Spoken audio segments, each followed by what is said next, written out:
قرآن کریم کا ترجمہ تقریباً تمام زبانوں میں ہو چکا ہے اور اس میں کسی قسم کا کوئی احتیاج نہیں ہے۔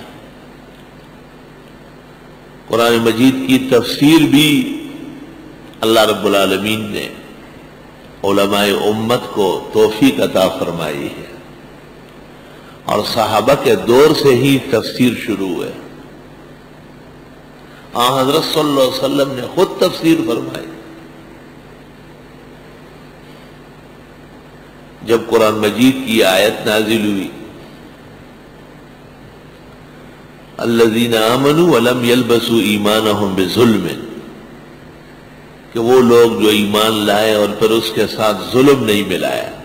صحاح میں، بخاری میں صحابہ گھبرا گئے اور انہوں نے کہا اینا لم یظلم، ایسا کون ہوگا کہ جس سے کوئی ظلم ہی نہیں ہو سکتا ہے؟ ضرور ظلم کا کوئی شائبہ تو آتا ہے۔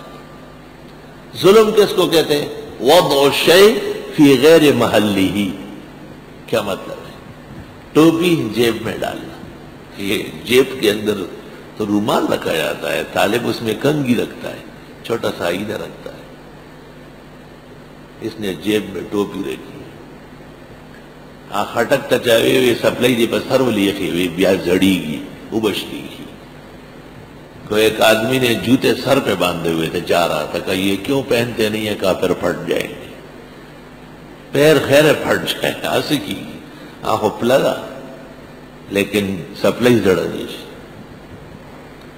تو جس طرح جوتا سر پر رکھنا اور پیروں میں نہ پہننا ظلم ہے، اس طرح ٹوپی جیب میں ڈالنا اور سر پہ نہ رکھنا یہ بھی ظالم ہے۔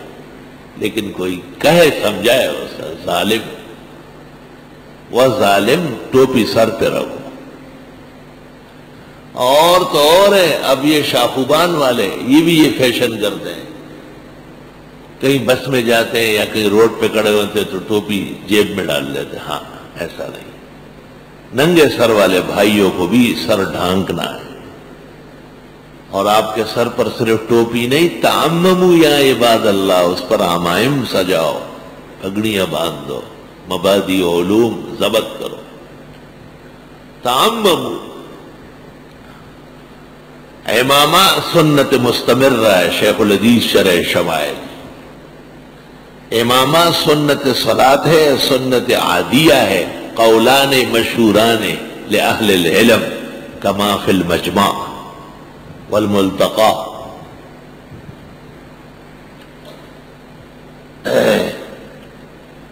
علماء کی شان کے لائق مسلمانوں وہی باندھ سکتے ہیں، علماء کا کوئی ٹھیکہ نہیں ہے۔ اللہ نے ان کو یہ عزت بخشی ہے کہ ان کو عمل آسان ہو جاتا ہے۔ تو ظلم کا معنی تو ہے نامناسب کام کرنا، ہے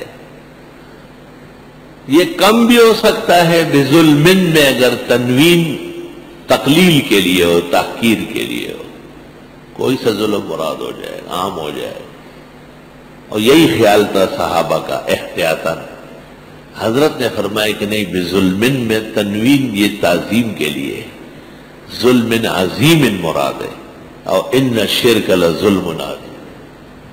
تو حضرت نے تفسیر فرمائی، صحابہ نے جو تفسیر سمجھی تھی حضرت نے اس میں تبدیلی فرمائی کہ یہ مراد نہیں، یہاں ایمان بچانا ہے ظلم سے، اس کے بغیر کوئی نجات نہیں پائے گا۔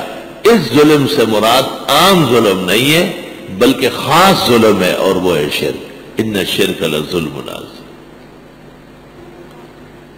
جناب رسول اللہ صلی اللہ علیہ وسلم نے تفسیر فرمائی، لِتُبَيِّنَ لِلنَّاسِ مَا نُزِّلَ إِلَيْهِ۔ قرآن کی اصل تفسیری وہی ہے جو حضرت فرمایا۔ ام المومنین عائشہ صدیقہ رضی اللہ تعالی عنہ وہ یہ فرماتی تھی کہ قیامت کے دن حساب دو طرح ہوگا، ایک مشکل حساب ہوگا، یہ تم نے کیوں کیا، کیوں نہیں کیا، اور ایک آسان سا حساب ہوگا، لیکن ہوگا، کیونکہ قرآن کریم کی آیت میں ہے وَأَمَّا مَنْ أُوتِيَ كِتَابَهُ بِيَمِينِهِ فسوف يحاسب حسابا يسيرا، سورۃ انشقاق۔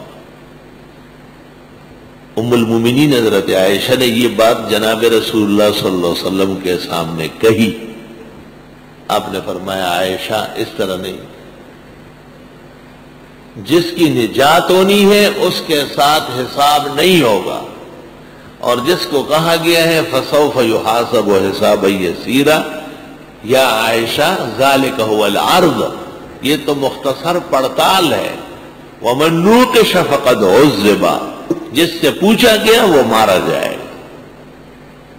تو ام المومنین نے حسابا یسیرا سے استدلال کیا تھا، اور حضرت نے اس میں تبدیلی فرمائی کہ نہیں اس طرح نہیں ہے، تو معلوم یہ ہوا کہ جناب رسول اللہ صلی اللہ علیہ وسلم خود تفسیر فرما رہے ہیں، اور صحابہ کرام کے تفاسیر میں بھی آپ تبدیلی فرما رہے ہیں۔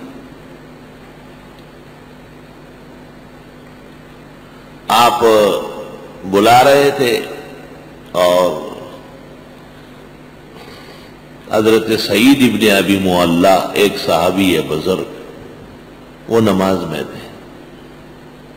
نماز کے بعد حضرت سے کہا، آپ نے فرمایا اگر پیغمبر نماز میں بلائے تو آپ جواب دے سکتے، یا ایھا الذین آمنوا استجیبوا للہ وللرسول اذا دعاکم لما یحییکم، یہ آیت آپ نے پڑھی۔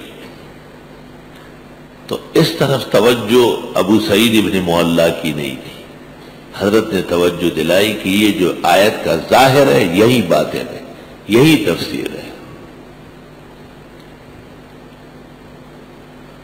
قرآن مجید کی تفسیر رب العزت نے بھی فرمائی ہے، ان الانسان خلق ہلوعا، انسان کچی طبیعت کا ہے، جلدی خوش ہوتا ہے جلدی روٹتا ہے، اذا مسہ الشر جزوعا وَإِذَا مَسَّهُ الْخَيْرُ مَنُوعًا، یہ دیکھیں تفسیر ہے اس کی۔